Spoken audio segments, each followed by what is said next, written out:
en mars 2025 Edouard Gemaël il a fait en fait une sorte en quoi faisant en confirmant la dette en fait cachée du Sénégal boo demee ci site FMI boo demee ci biir site FMI je n'invente pas qu'est-ce qu'ils ont dit en fait que la dette publique et parapublique est estimée à 132% du PIB. li ma la wax nii boo duggee léegi jëlal sa téléphone nga vérifier site FMI. Edouard Gemaël bi mu communiqué en 2025 ñu ne non ñëpp jug na non kooku il n'est pas crédible mu des la Cour des comptes ñëw vous vous souvenez du rapport de la Cour des comptes bi ñëw moom tamit confirmer que il y avait des déclarations frauduleuses sur le montant exact de la dette publique ñu ne non xam nga lan lañ ci tegoon après ñu ne non rapport bi premier ministre moo ko commandité rapport bi c'est pas crédible génn sax ay page di manipuler naan non la page bi amul signature bi amul lii kon rapport bi baaxul mais le gouvernement pour aller plus loin mu jël un cabinet international de Forbes Mazars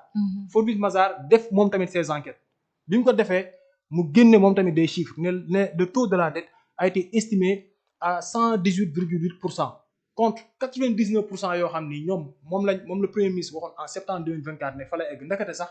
FMI dañu ko yow sax même fi nga ko estimé sax weesu na foofu ndekete ñëw ne 118,8 ça c'est des chiffres mais récemment boo ñëwee le 16 octobre 2025 yéen ñëpp xam ngeen ni en fait Kristalina Georgieva la présidente du FMI loolu da ngeen ko fàtte déclaration bi mu def féliciter les autorités sénégalaises ci exercice de vérité bi ñu def confirmer l'existence de la dette wax ni il y aura une mission d'inspection boo xam ne ak d'enquête boo xam ne FMI dina ko déployer mu ñëw Sénégal pour def les enquêtes du 22 octobre au je pense 6 novembre monsieur Edouard Gemaël a été au Sénégal ak son équipe pour xuus ci yooyu nga xam ne ak mesures correctives yi nga xam ne jëloon nañ ko pour mën a corriger en fait les effets yi nga xam ne dette cachée boobu noonu am na ko donc si vous voulez me dire qu'en réalité non gouvernement bi day manipuler gouvernement bi en réalité populisme lay def mais FMI dans tout ça FMI lan lay gagner ci non xaaral ma dëggal li Sénégal wax quoi après man ma saltel xam nga bu dee ñii sax au Sénégal bon ñoom bu leen neexee en fait ñu jox ko benn corrélation politique ne non régime bi dafa bëgg a saltel image du président Macky Sall mais FMI lan lay gagner ci loolu FMI lan lay gagner ci di sos problème boo xam ne moom en réalité di indil boppam problème boo xam ne en réalité pour plaire à ce régime là est-ce que loolu en fait c'est logique est-ce que loolu logique na donc en résumé FMI confirmé na bu dul benn du ñaar ne dette cachée am na Cour des comptes bi nga xam ni en fait corps de contrôle au Sénégal ñëpp en fait xam crédibilité bi génne na rapport dëggal dette cachée bi un cabinet international Forbes Mazars génne na aussi son rapport d'enquête dëggal dette cachée bi moi je pense qu'en fait on ne peut pas avoir plus que ça quoi maintenant nag en fait tout dépend de la question de patriotisme là actuellement ak aussi de fermeté de l'État moo tax je rejoins quand le premier ministre dit que rapport bi ku ci waxati ne amul dañoo war a tëj kaso parce que en fait c'est quelque chose boo xam ne ça a été démontré par des faits ñoom seen régime parce que man saa moo koy dégg muy wax c'est comme quelqu'un boo xam il est tombé du ciel quoi maanaam ñoom seen régime ils n'ont jamais exercé au Sénégal ñoom daal mosuñu diriger quoi tey lañ ñëw booy déglu ñuy wax parce que ñoom ils devaient avoir de la honte di wax ci situation réew mi actuellement parce que pendant 12 ans ils ont été là et li xew yëpp en fait c'est l'effet de leur malgouvernance ñoom ñu jëm ci corruption xam nga malgouvernance détournement de fonds yoo xam ne nii je pense li xew boobu ba léegi ci comment dirais-je répression des faits illicites xam nga li ci xew boobu ba léegi nii ak xaalis bi ñu ciy récolté aussi ñëpp ñu ngi koy gis mais pour tout simplement pour te dire quand on te dit que en fait la dette a été cachée boo ko bëggee traduire mooy en fait il y avait de fausses déclarations sur les vrais chiffres de la dette je pense ku déglu le ministre Abdourahmane Sarr keroog expliqué na ko ci lu yomb man leb naa la yow xam nga ni man lii laa la leb mais moi je peux venir au Sénégal déclarer une chiffre boo xam ni mais en réalité c'est pas conforme ak man li ma leb man am naa boru 10 000 mais je t'ai dit que man boru 5 000 laa am ki ma leb 10 000 nag xam na ni man 10 000 laa leb mais yow mi nga xam ne yaa ma war a remplacer te boo ñëwee tu es obligé de fay 10 000 yooyu noonu nga ñëw bëgg a fay 5 000 ñu ne la non yow yore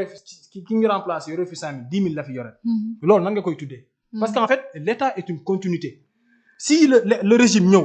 gis xam nga yaa ngi comprendre régime bu ñëwee gis chiffre yoo xam ne en réalité le chiffre précédent moom la fi bàyyi mais ñu dem ba rendre compte en réalité ñoom li ñu war a fay sax dépassé na foofu noonu de loin qu'est-ce que maam lan lañ bëgg ñun ñu def lu dul en fait ce qui a été fait moo tax moi xam nga man li may wax comme bu la neexee nag nga dem indi ay date wala nga indi chiffre wala nga ne ma non li ma wax yëpp amul Cour des comptes génnewul rapport loolu bu la neexee nga wax quoi en fait. Donc on est là on n'est pas là pour mooy loolu pour on est là pour dire un langage de vérité à ce ñuy seetaan parce que comme je l'ai dit j'ai beaucoup de respect pour eux. Et jàpp naa ne su ma daggee sama temps pour ñëw fi aussi c'est pour wax loo xam ne ñiy seetaan dinañ ci mën a dégg dara quoi. Exactement. Donc tout simplement pour vous dire que la parole de Maître Aïssata Tall Sall n'est pas plus crédible que celle du FMI bi nga xam ni moom mooy nday mbili te FMI wax na budul benn du ñaar mais voilà quoi rapport am na et ba nga xam ni sax il y a un plan xam nga de redressement boo xam ne am na pour mën a corriger maintenant effet yi nga xam ne nii en fait dette cachée boobu noonu am na. Mais ce plan de redressement est-ce que c'est xam nga fan la mérite régime bi nekk nag actuellement. mooy moom xam buy wax sànq ba léegi tu as l'impression que la principale source de revenu xam nga du Sénégal c'est la dette quoi wala moom mu ne régime bi ñoom dañoo bëgg a def la source principale de revenu ci kii bi fiscalité bi mu ne non fiscalité 3000 milliards moom moo ci génnoon daaw alors ci budget wu 6500 milliards nga quand on te dit que fiscalité moom mooy occuper la part la plus importante d'un budget waxuñu la lépp mais dans un budget de 6000 et quelques milliards mais li nga xam ni moom moo recouvrer 3000 milliards mais loolu quand même c'est 50% même de est-ce que yaa ngi suivre maintenant lan la régime bi def loo xam ni c'est inédit c'est une première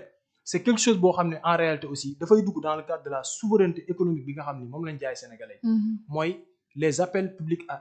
à l'épargne loolu yéen ñëpp gis ngeen ko en fait les diaspora bons bi nga xam ni am na fi récemment ñoom defuñu ko parce que en fait lan mooy le sens de cela mooy fexe ba ci conjoncture économique bu difficile bi en réalité ñu mën a tegandi bon pas bàyyi lépp parce que lépp mënuñ kenn waxu la ni lépp dañ koy bàyyi wala noonu régime bi dañuy du lépp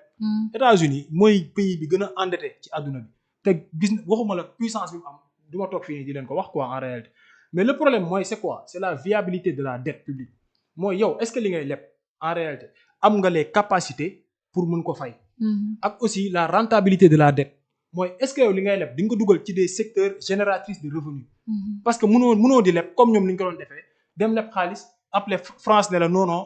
Alstom sama benn société la mais dafa nekk en faillite jëm ma ko joxal marché terre bi bu ko defee mu relevé waat nga dem jël milliards yooyu nem jox ko en réalité ba mu am ay coûts si sur ay impact sur le coût initial du projet parce que ci temps bi ak ci impact yi nga xam ni am na ci ba nga xam ni sax coût terre bi dafa dépassé fi nga xam ni foofu lañ ko tegoon du loolu moom mooy rentabilité de la dette maintenant la vraie rentabilité c'est quoi yow boo lebee nga dugal ko sur des secteurs en fait yi nga xam ni dañuy générer du revenu l'agriculture la pêche l'élevage xam nga l'éducation yi nga xam ni en réalité moom mooy les domaines prioritaires de ce régime actuel là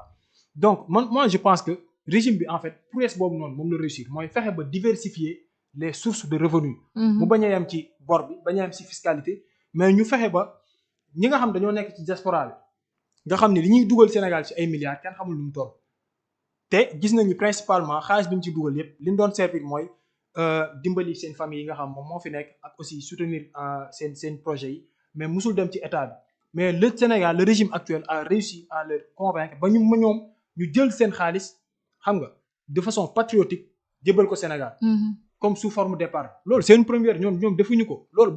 bu dul souveraineté bu dul patriotisme lan la xaw ma les appels publics à l'épargne récemment bi ñu ci mujjee def on s'était fixé 150 milliards am nañ plus de 350 milliards loolu c'est des faits yoo xam ñun ñëpp fi la ñu fekk donc moi je pense que à ce rythme là le Sénégal dina dem ba ci côté finance publique en fait dina moom boppam ba nga xam ni néew ma du leb mais li muy leb aussi day doon loo xam ne en réalité mënul ñàkk mais